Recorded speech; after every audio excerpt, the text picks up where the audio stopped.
Muy bien, muy buenas tardes, muy buenas noches para todos, muy Buenas bienvenidos. noches, pastor. Con mucha alegría volvemos a encontrarnos y agradezco la disposición a cambiar de día.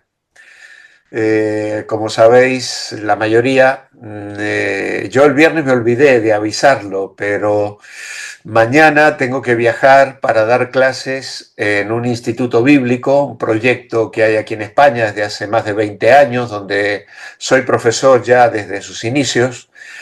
Y viajamos mañana al mediodía y volvemos el domingo por la noche. Por lo tanto, mañana me es imposible dar clase. Entonces, he tenido que adelantar el día porque si lo suspendía, pues ya lo vamos a suspender la semana que viene, que es Semana Santa, ¿eh?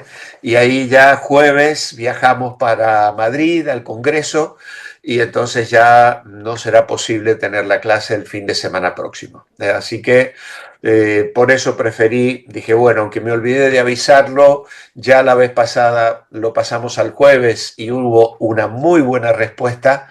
Entonces me animé a hacerlo sin consultar y ya veo que somos un hermoso grupo y seguramente seguirán entrando más todavía en los próximos minutos. Así que damos gracias al Señor y vamos a orar, como siempre, pidiendo su guía y dirección para el tema que hoy nos toca.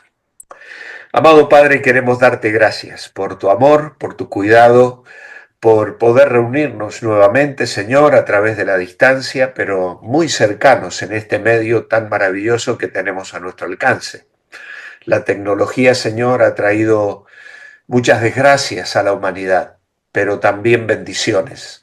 Y una de esas bendiciones es precisamente esta, que sepamos usar estos medios para esparcir tu palabra, para edificar la fe, para alimentar la vida espiritual de tu iglesia, de tu pueblo, de tus hijos.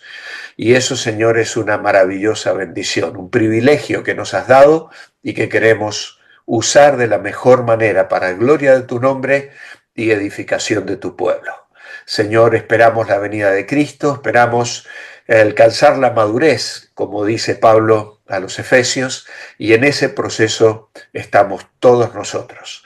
Habla a nuestros corazones hoy, ayúdanos a tratar el tema de hoy, que no es un tema fácil, pero que necesitamos abordar con discernimiento, con sinceridad y buscando también hacerlo para tu gloria.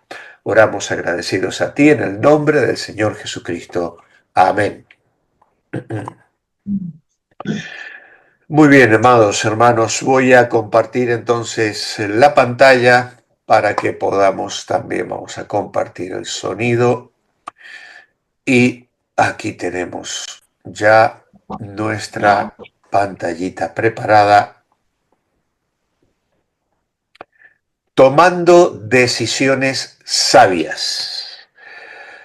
Eh, la verdad es que el el título de la clase a mí me resulta interesante, realmente, porque tenemos que aprender a tomar decisiones y que estas decisiones las podamos tomar con sabiduría.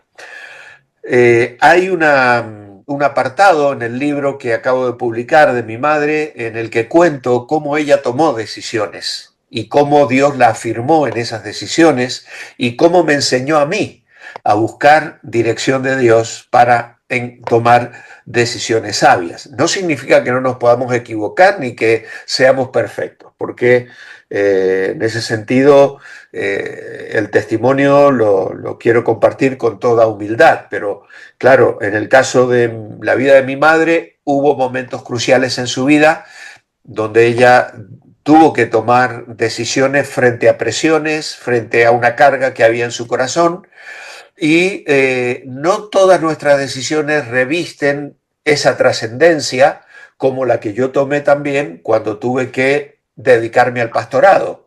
Con mi esposa tomamos la decisión de renunciar a ambiciones económicas, a la carrera empresarial que teníamos y dedicar por entero nuestra vida al servicio del Señor. Luego tuvimos que tomar otra decisión muy importante que fue: dejamos el pastorado en Argentina la iglesia que habíamos fundado, donde habíamos trabajado durante 10 años y nos veníamos a pastorear una iglesia en España, pues también eso planteó interrogantes, muchas preguntas y necesitamos dirección del Señor. Ahora, hay otras decisiones, a lo mejor no tan trascendentes como esas, pero sí son estas que vamos a estar mirando acá. Nuestra hermana cristiana se encuentra en una bifurcación, casi podríamos decir una rotonda, ¿no? Porque salen muchos caminos a sus pies. ¿Qué debo hacer? ¿En quién debo creer? ¿A cuál iglesia debo asistir? Y eso es lo que a mí me pone incómodo, porque ya como lo he expresado alguna vez, no me gustaría ser crítico ni menospreciar absolutamente a nadie. No está en mi corazón ese interés ni esa búsqueda, con todo respeto hacia puntos diferentes de vista en cuanto a la obra y a la manera de servir al Señor, pero intentando dar el mejor consejo y lo que yo pueda entender que se ajuste más a la palabra de Dios.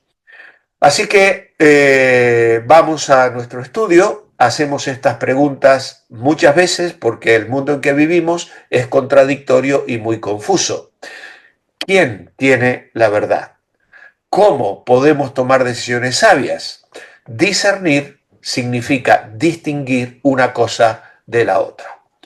Y el primer título que tenemos es La Biblia señala el camino. En un mundo donde todos dicen tener la verdad, ¿dónde se encuentra la verdad? Bueno, Juan capítulo 17 lo dice muy claramente. El Señor en su oración sacerdotal le dice al Padre, santifícalos en tu verdad. Tu palabra es verdad. Por lo tanto, la verdad está en la palabra de Dios, la Biblia. Y es total, absoluta, determinante. El mundo a veces nos critica mucho porque dice, ¿quién puede tener la verdad? ¿Quién se cree arrogantemente el dueño de la verdad? Claro, salvando las distancias a que podemos equivocarnos en interpretar la Biblia, sabemos que la Biblia, como inspiración divina, es la verdad de Dios. Contiene, está en ella la verdad. Claro, nos lleva a la segunda pregunta que tiene trampa. ¿Qué es más correcto decir? ¿La Biblia contiene la verdad o la Biblia es verdad? Eh, Cuando nos arrogamos la capacidad de determinar que la Biblia contiene la verdad, estoy asumiendo yo la autoridad de determinar qué parte de la Biblia es la verdad. Por eso nuestra respuesta es contundente. La Biblia es la verdad, no la contiene. Toda ella es verdad. ¿Vale? Y es a través de ella que Dios va a llevar adelante ese proceso de santificación. Para eso ha dado la revelación a través del Hijo, que nos vino a contar todo lo que el Padre le mandó comunicar y todo lo que los apóstoles, por la obra del Espíritu Santo, pudieron transmitirnos a nosotros y que hoy está contenida en el Nuevo Testamento, que a su vez nos ayuda a interpretar lo que Dios ya había revelado por medio de los profetas. No podemos olvidar que Hebreos 1 dice, Dios habiendo hablado muchas veces y de muchas maneras en otro tiempo por medio de los profetas, en estos postreros días nos habló a través del Hijo. Y ese Hijo nos comunica la verdad. Por lo tanto, afirmamos absolutamente que la Biblia es la verdad. Si yo me atrevo a decir que contiene la verdad, lo que estoy diciendo es que una parte de ella, perdón, que una parte de ella es verdad. Y eso no es admisible, porque entonces soy yo el que decide cuál es la verdad y qué parte no es la verdad. Por lo tanto, de Génesis al Apocalipsis, la Biblia es la verdad. Estamos en épocas de alergia, ¿sabéis? Y aquí hay un polen que hay en los árboles y en las plantas, y que uno sube al coche y está el coche tapado de un polvito amarillo. Y esta es mi época también difícil con las alergias. Así que bueno, a ver si supero este bache. Muy bien, ¿qué hace el estudio bíblico en nuestra vida? El Salmo 119, versículo 98, nos dice: me he hecho más sabio que mis enemigos con tus mandamientos, porque siempre están conmigo. Por lo tanto, los mandamientos, la palabra, nos da sabiduría y están siempre con nosotros, siempre. Luego agrega en el verso 130 algo más. Dice allí que la palabra de Dios alumbra, la exposición de tus palabras alumbra, hace entender a los simples, a los sencillos. Todos hemos experimentado eso, ¿no? Estar escuchando a un enseñador de la Biblia que de pronto te abre un panorama y tú dices, pero si yo he leído este pasaje miles de veces y nunca me di cuenta de esta verdad que contiene, o nunca lo vi desde esta perspectiva. Hermanos, podemos obtener conocimiento y datos en muchos libros, pero la verdadera sabiduría se halla en la Biblia. De hecho, todos los versículos del Salmo 119, 97 al 104 son realmente interesantes. Dice: oh, cuánto amo yo tu ley, todo el día es hecha ella mi meditación. Me has hecho más sabio que mis enemigos con tu mandamiento, porque siempre están conmigo. Más que todos mis enseñadores he entendido, porque tus testimonios son mi meditación. Más que los viejos he entendido, porque he guardado tus mandamientos. Y luego agrega: de todo mal camino contuve mis pies, no me aparté de tus juicios. Son dulces a mi paladar tus palabras más que la miel, y de tus mandamientos he adquirido inteligencia. Por tanto, he aborrecido todo camino de mentira. Así que la exposición de las palabras, dice el verso 130, es una palabra que significa puerta, apertura, abrirse, y nos recuerda cuando Jesús caminaba junto a los discípulos de Emaús. ¿Recordáis? Y cuando luego se hizo presente, donde estaban reunidos todos los apóstoles, ¿y qué hizo el Señor? Les abrió el entendimiento. El Espíritu Santo abre la palabra de Dios al creyente y usa también expositores fieles que la exponen al pueblo de Dios. Y así, la gente sencilla, la gente que la Biblia describe como simple, y no es una palabra que menosprecie a nadie, la pueden entender. Dios sigue haciendo lo mismo que hacía cuando el escritor del Salmo 119 transmitió esta verdad. Todo creyente, sea o no universitario, haya aprendido a leer con la Biblia. ¿Cuántos creyentes, cuántas personas han aprendido a leer con la palabra de Dios? No fueron nunca a la escuela y tienen una sabiduría que desborda para la vida, porque la palabra de Dios ha alumbrado su mente y su corazón. Por lo tanto, las maravillas del amor de Dios fijan en el corazón del creyente la adoración, nos muestran lo que éramos, lo que somos y lo que seremos, nos revelan la misericordia, la justicia del Señor, los goces del cielo que nos esperan, nos anticipan los dolores del infierno y dan un entendimiento que incluso los filósofos han buscado en vano durante siglos. Además de estudiar la Biblia, es importante lo que dice Mateo 7, 24 al 27. Allí leemos al Señor en el Sermón del Monte diciendo: cualquiera que me oye estas palabras y las hace, le compararé a un hombre prudente que edificó su casa sobre la roca.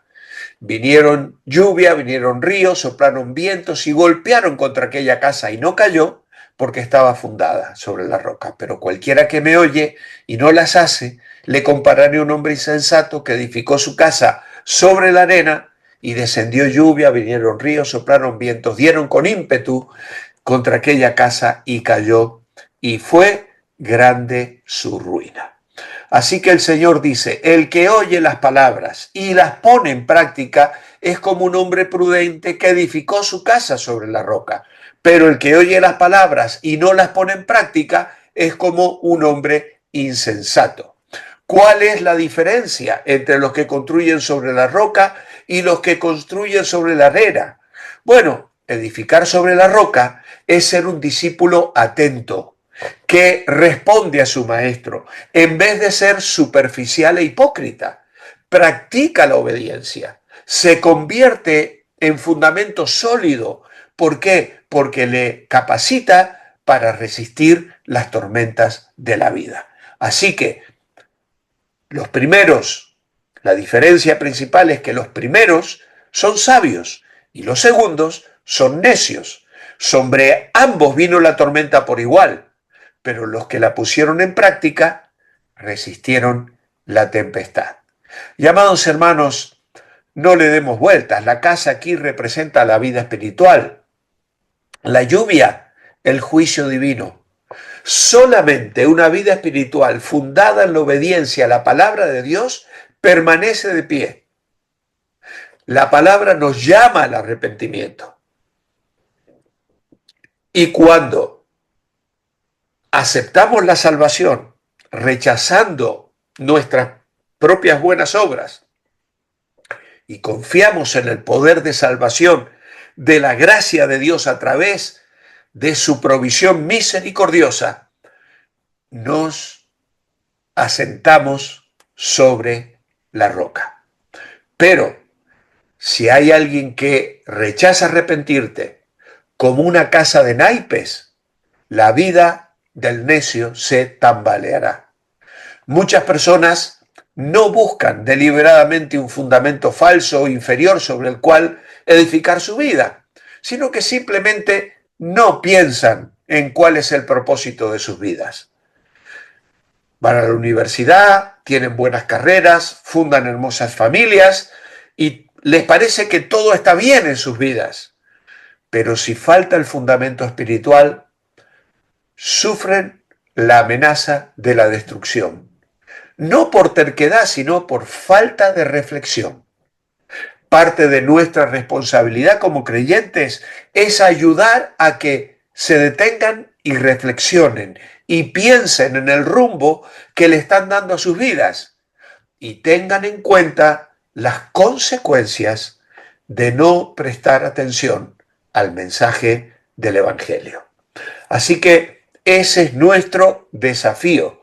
Según Juan 7:17, la persona que puede discernir entre un maestro falso y un maestro verdadero es aquel que quiere hacer la voluntad de Dios. Eso lo afirma claramente el Señor Jesús en Juan 7:17. El que quiera hacer la voluntad de Dios conocerá si la doctrina es de Dios. Aquellos que tienen un compromiso fundamental a hacer la voluntad de Dios van a ser guiados por Él en la guía de su verdad. La verdad de Dios es su propia fuente de autenticación mediante el ministerio que el Espíritu Santo realiza. Por lo tanto, este pasaje nos comunica que no es suficiente tener conocimientos bíblicos.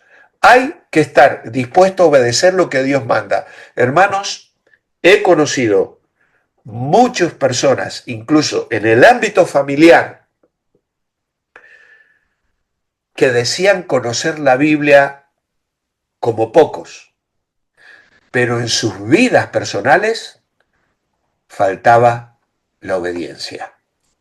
Mal carácter, malas decisiones, negocios fraudulentos, hipocresía, crítica a pastores, a las iglesias, a mil cosas, murmuración, mentira y tantas cosas, rencores guardados en el corazón.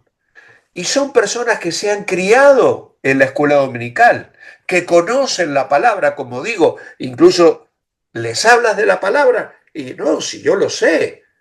Mira, hermano, no vale de nada el que quiera hacer la voluntad de Dios. Y Santiago 1 dice, sed hacedores de la palabra y no tan solamente oidores, engañándoos a vosotros mismos, porque si alguno es oidor de la palabra, pero no hacedor de ella, este es semejante al hombre que considera un espejo su rostro natural. Se considera a sí misma y se va, y luego se olvida de cómo era. Así que, hermanos, esto creo que está muy claro y no necesita mayor aclaración. Seguimos adelante y nuestro siguiente apartado es el que me pone un poquito más incómodo. No porque yo tenga dudas de enseñar la verdad, sino porque no quiero parecer como que uno juzga y critica a otras denominaciones o otra manera de hacer las cosas. Pero la Biblia nos lo advierte y por lo tanto tenemos que conocer este tema. La pregunta aquí es, si un predicador es popular, ¿indica eso que se apega a la Biblia? Bueno, tristemente la respuesta es no, no. Hay predicadores muy populares, pero sus enseñanzas y sus predicaciones son historias, son filosofías, es pura psicología y dejan de lado la palabra de Dios. O la usan en determinados momentos para matizar las cosas que están diciendo, que incluso pueden ser buenas, interesantes, pero hermanos, somos llamados a aferrarnos a la palabra de Dios. Los falsos profetas aparecían con frecuencia en el Antiguo Testamento. Los vemos delante de los reyes, tú lees Segundo de Reyes, Segundo de Crónicas, la historia de algunos profetas allí como Eliseo y Elías. Habían cientos de profetas que agradaban la orejita del rey porque recibían subvenciones y le decían, sí, sí, ve a la guerra, que vas a ganar. Era lo que el rey quería oír. Profetizaban solo lo que la gente quería oír, pero lo hacían afirmando que el mensaje era de Dios. Tristemente, hoy los falsos maestros también son muy comunes. Y Jesús nos advierte que tenemos que cuidarnos de personas cuyas palabras suenan a religión, pero en verdad están motivadas por dinero, por prestigio o por poder. Y los podemos identificar precisamente porque en sus enseñanzas disminuyen a Cristo y se glorifican a sí mismos. ¿Vale? Se autoexaltan, se cuelgan medallas, se ponen coronas, buscan el aplauso, el reconocimiento y en lugar de darle la gloria al Señor. Hay muchos maestros y predicadores que hablan de Dios, pero no dicen la verdad. Mateo capítulo 7, versículo 15, lo afirma también. Guardaos de los falsos profetas que vienen a vosotros con vestidos de ovejas, pero por dentro son lobos rapaces. Por lo tanto, nos enseña que debemos cuidarnos de enseñadores falsos que se disfrazan para engañarnos. ¿Y cómo podemos conocer los verdaderos maestros? Tenemos que conocer atentamente los frutos que tienen. Dice, por sus frutos los conoceréis. ¿Acaso se recogen uvas de los espinos o higo de los abrojos? Así todo buen árbol da buenos frutos, pero el árbol malo da malos frutos. Pablo le dice a Timoteo, procura con diligencia presentarte a Dios aprobado como obrero, que no tiene de qué avergonzarse, que usa bien la palabra de verdad. Y la palabra usar ahí es la palabra trazar. Y la hemos mencionado en algún momento ya en el nivel 1, creo yo, porque la palabra trazar allí es cortar, y es la palabra que utilizaban para confeccionar una vestidura. Se usaba un molde y se dibujaba sobre la tela y luego con la tijera hay que recortar para luego coser y hacer que la vestidura quede ensamblada perfectamente.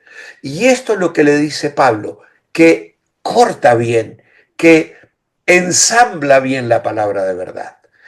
Y esto es lo que frecuentemente hacemos cuando vamos señalando pasajes del Salmo, del Antiguo Testamento, del Nuevo Testamento, palabras de Jesús, palabra de Pablo, y vamos viendo cómo la palabra de Dios se apoya una a la otra.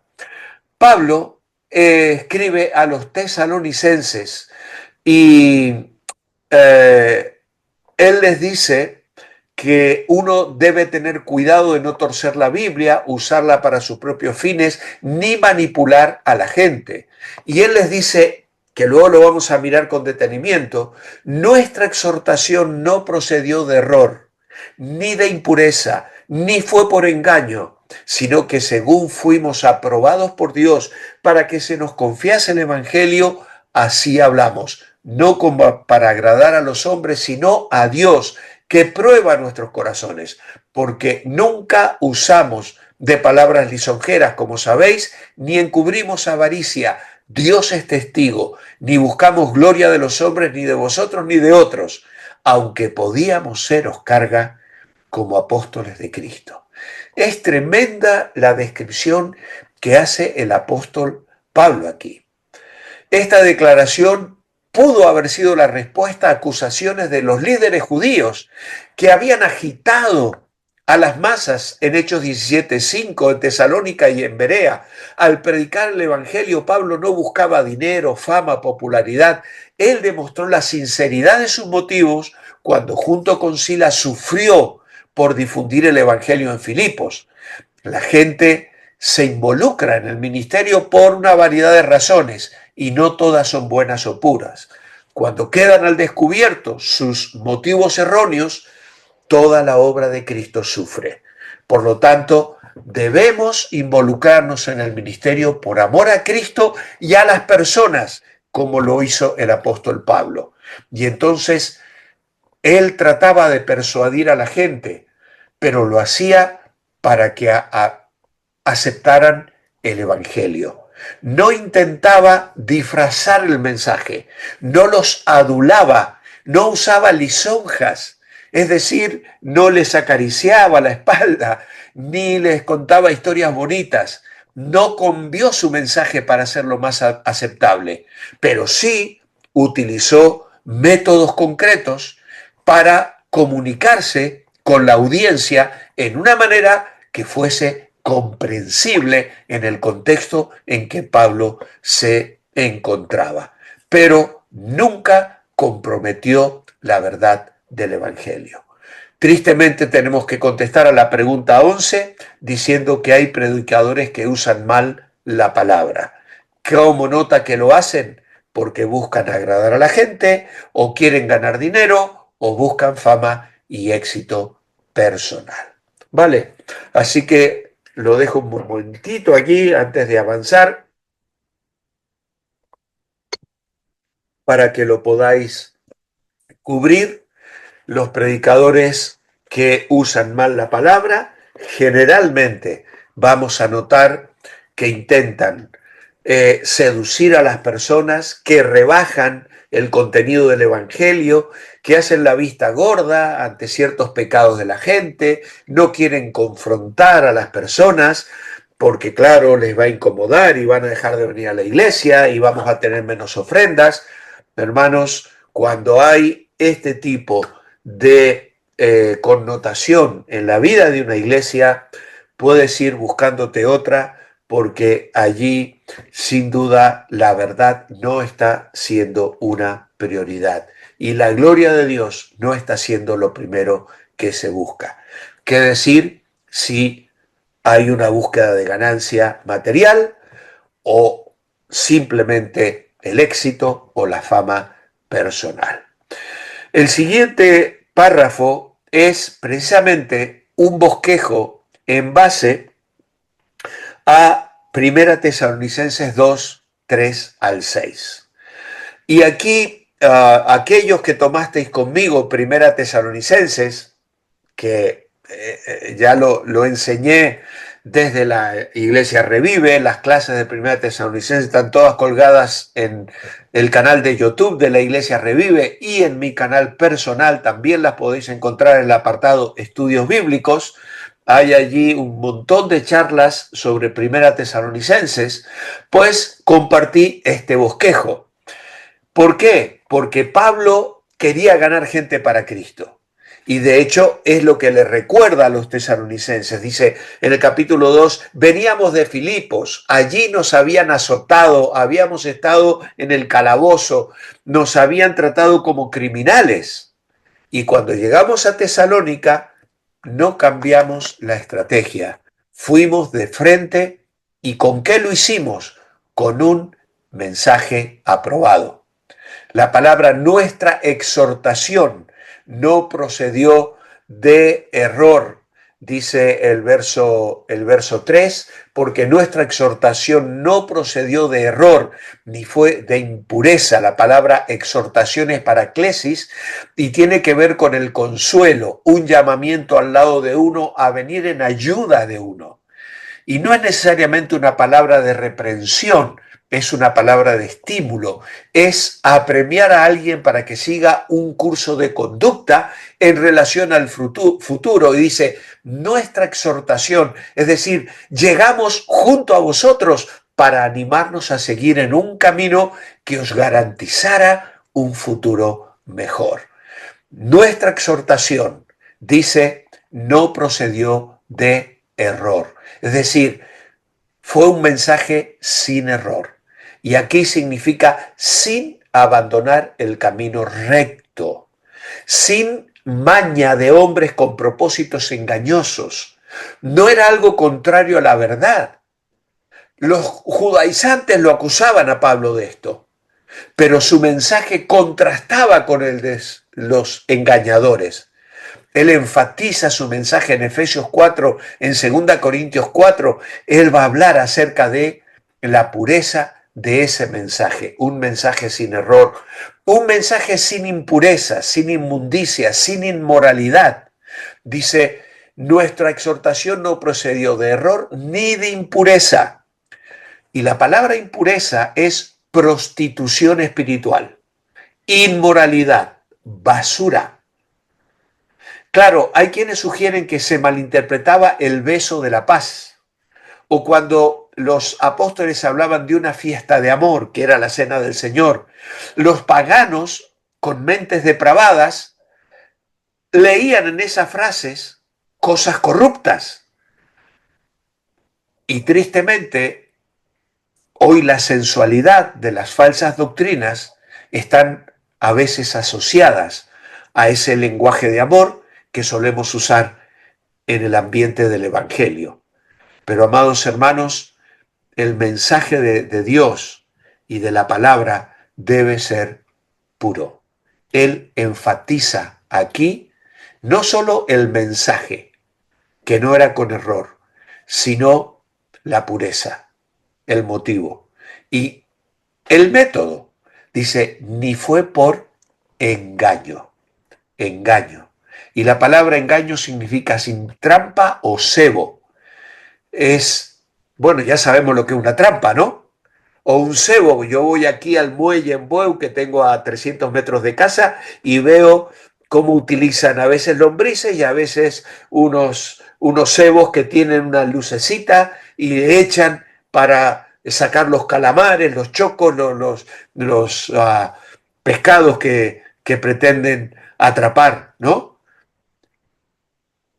No había tácticas ocultas para engañar a los oyentes y los falsos maestros los tenían. En segunda de Pedro, capítulo 2 y versículo 3, la palabra de Dios dice: harán mercadería de vosotros por avaricia con palabras fingidas, es decir, dolosas, con dolo, es la palabra griega. Los apóstoles aprendieron del Señor y por eso Pedro escribió: ni se halló engaño en su boca. Y esto habla del método. ¿Qué mensaje, qué motivo y qué método uso cuando comparto el Evangelio, cuando le predico el Evangelio a la gente? Y esto nos habla de un mensaje aprobado. Pero Pablo sigue adelante y va a hablar de un mensajero aprobado. Aprobado es la palabra doquimazo, es una palabra que se usa para los metales. Poner a prueba un metal con vistas a aprobación. En Proverbios capítulo 17 y versículo 3 dice: el crisol para la plata, la hornaza para el oro, pero Jehová prueba los corazones. Y la idea es que los corazones de Pablo y sus compañeros fueron probados por Dios. Y una vez que Dios los probó, los aprobó para que llevaran el mensaje. Como resultado de esa prueba, Dios les dio una importante responsabilidad. Y esto lo encontramos que Pablo fue aprobado. En Hechos capítulo 9, verso 15 dice: este instrumento escogido me es este para llevar mi nombre en presencia de los gentiles. Y luego lo repite en el capítulo 13, verso 1 al 4, donde dice que el Espíritu Santo dijo: apartarme a Bernabé y a Saulo para la obra a la que los he llamado. Y Silas también fue aprobado en Hechos. También Timoteo fue aprobado. En Hechos capítulo 10 vemos el respaldo de la iglesia sobre Timoteo. Así que qué importante es la prudencia en el reconocimiento para la obra. Hombres aprobados por Dios, que fueron probados por Dios, tienen ahora un respaldo absoluto. El siervo que mira a Dios goza de enorme libertad. Quien expone su vida ante aquel que conoce sus corazones, sabe que su vida ha sido probada hasta el fondo y no teme las habladurías de los hombres. Una vez aprobados por Dios, difícilmente podrá desautorizarnos nadie más. Agradar a Dios debe ser nuestra meta en todo momento. Dios examina el corazón, porque allí se encuentran las corrientes de la vida personal. Es en el corazón donde se contiene a la persona real. Y Pedro lo dice en capítulo 3, donde él habla del interno, el del corazón, en el incorruptible ornato de un espíritu afable y apacible, que es de grande estima delante de Dios. Así que, hermanos, ahí tenéis este agregado a las notas en esta lección, que espero aclaren y os den un panorama de cómo discernir dónde me congrego, bajo la autoridad de quién me coloco, y cuando lo hago tranquilo, porque asumo que estas cosas están presentes en la vida de esas personas. Ahora bien, ¿cómo escoger una iglesia que predica la verdad? Bueno, aquí tenemos, y no habrá que aclarar mucho, creo que el cuadro es bastante preciso. ¿Los mensajes exponen la Biblia en forma ordenada y clara? Esa es una buena pregunta, porque a veces se habla de cualquier cosa, nadie sabe de qué se va a predicar el domingo y en las reuniones no hay estudios bíblicos consistentes, la iglesia no provee. Es cierto que hay cultos donde se pueden tocar temas diferentes, pero generalmente se hace bajo una dirección. Hay un propósito, hay una visión. ¿Qué es lo que la iglesia necesita? ¿Hacia dónde queremos ir? Nosotros en Revive hemos acabado de estudiar el Evangelio de Mateo. Ahora vamos a tomar unos domingos para hablar sobre la oración, porque entendemos que es un tema que la iglesia necesita. Y después vamos a estar mirando otros temas que tienen que ver con la vida personal de los creyentes. Los líderes son hombres de fe, muestran el fruto del Espíritu.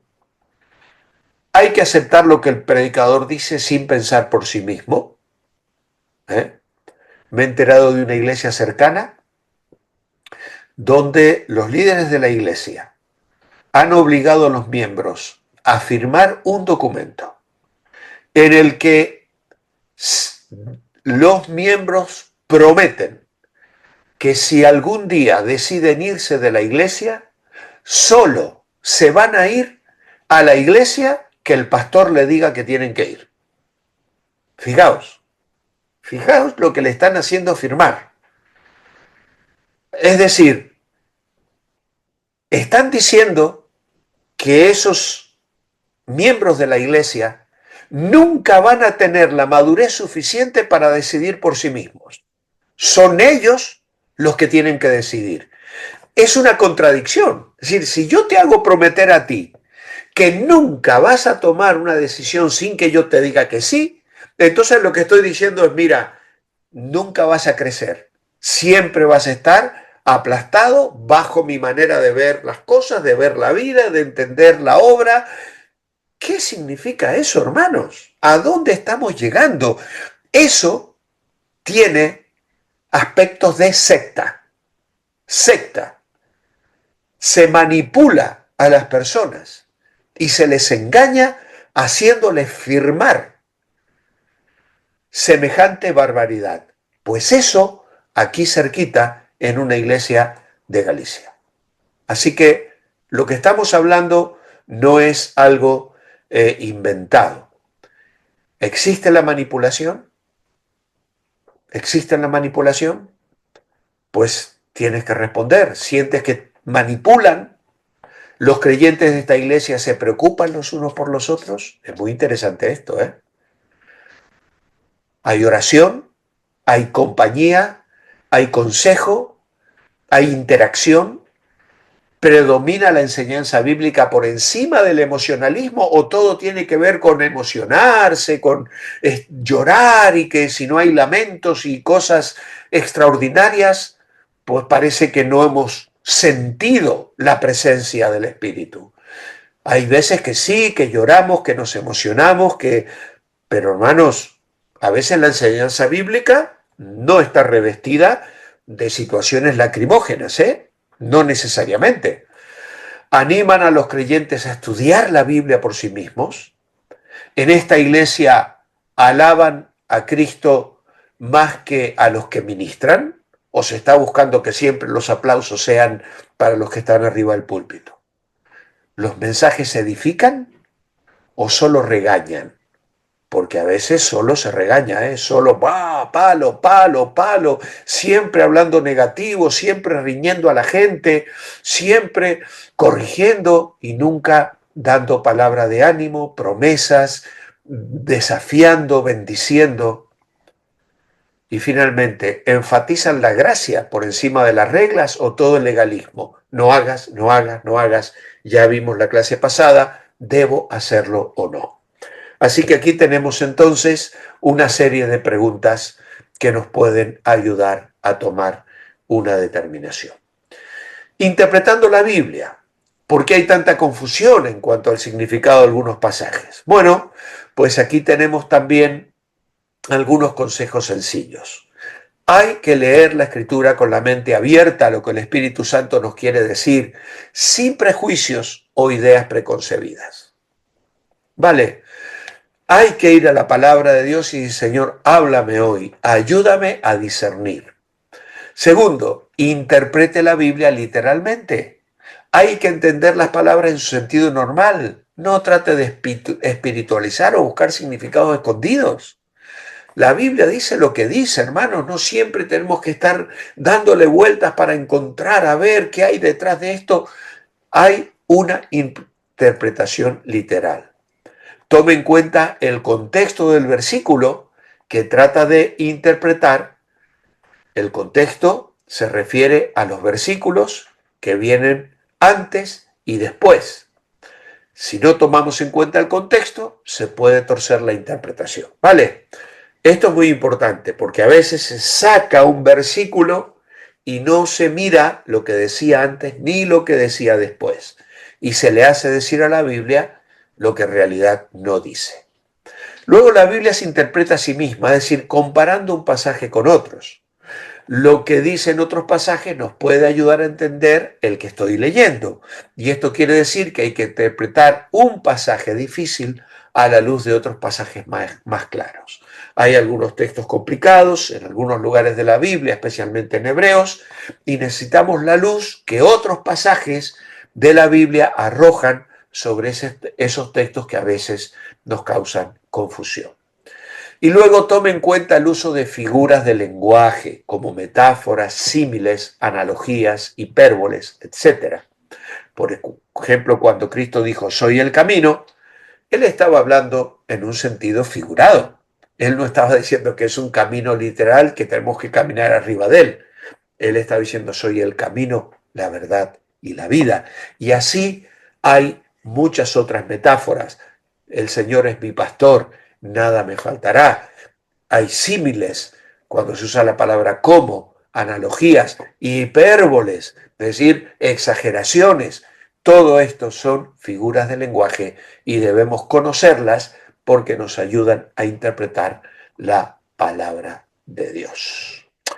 Muy bien, amados, estamos llegando al final y nuestras declaraciones del comienzo, falsos o verdaderos, dice, la Biblia es la única guía confiable para mi vida. Pues sí, es una frase absolutamente verdadera. Todos los predicadores se basan en la Biblia. Tristemente tenemos que decir que no. A veces se basan en libros, en filosofías, en psicología y en muchos pensadores, pero no básicamente en la palabra de Dios. Es importante no solo estudiar la Biblia, sino también debe cumplirse. Por supuesto que es importante. Ya dimos el ejemplo de personas que pueden conocer muchísimo de la palabra de Dios. Sin embargo, no la viven, no la ponen en práctica. Y esto entonces les lleva a la frustración. Allí tenéis entonces en la columna de la página 28 una decisión que cada uno tiene que tomar en cuanto al estudio y de la palabra de Dios. Se sugiere conocer bien la verdad para descubrir cuando una mentira, así como se conoce un billete verdadero. Luego tenemos para profundizar en la página 29 y se nos lleva al apéndice conociendo la voluntad de Dios. Ese apéndice está en la página 36, ¿vale? En la página 36 tenéis 20 citas en relación a conocer la voluntad de Dios. Por lo tanto, aquí tenemos un interesante trabajo de lectura. Podéis coger la Biblia e ir mirando cada uno de estos apartados. ¿Estás dispuesto a obedecer la voluntad de Dios? ¿Ha tomado la decisión de entregar su vida completamente a Cristo? ¿Hay pecados sin confesar en su vida? Y muchas cosas que nos permiten hacer un autoexamen. He buscado consejos de hermanos maduros y, en fin, todo esto realmente es muy interesante. El apéndice 1 tenéis que leerlo en la página 36. Muy bien. Hay un texto para memorizar y finalmente recordar que la próxima clase, que es muy interesante porque es compartiendo a Cristo, vamos a ver cómo evangelizar y por qué debemos evangelizar y cómo comenzar una conversación evangelística. Esto es muy, muy interesante. Va a ser dentro de 15 días, el viernes 25 de abril. Así que, hermanos, con esto hemos llegado al final del estudio de esta tarde.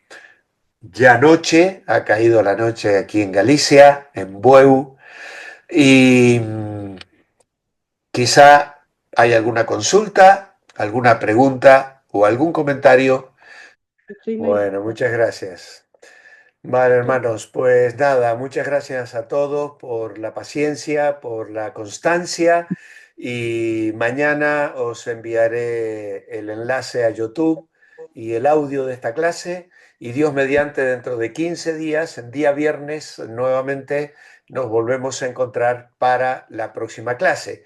Lo bueno es que tenéis bastante trabajo, aunque no me lo tengáis que presentar a mí, pero tenéis el apéndice allí donde tenéis varios días donde podéis ir contestando poquito a poquito y haciendo una reflexión profunda sobre la voluntad de Dios en cada una de vuestras vidas.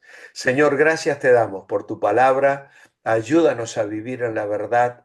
Ayúdanos a crecer en la gracia y el conocimiento de Dios para saber discernir, para saber vivir en paz, para sentir tu presencia y la guía del Espíritu en nuestras vidas constantemente. Bendícenos a nosotros, bendícenos en las iglesias en las que nos congregamos. Toma nuestros corazones, Señor, glorifícate en cada una de nuestras vidas. Oramos agradecidos a ti, en el nombre del Señor Jesucristo. Amén. Amén. Muy bien, podéis abrir los micrófonos y despediros. Que el Señor os bendiga. Bendiciones, pastor y hermanos. Bendiciones, Vaya muy bien hermanos. enseñado. Que el Señor los bendiga. Gracias, pastor.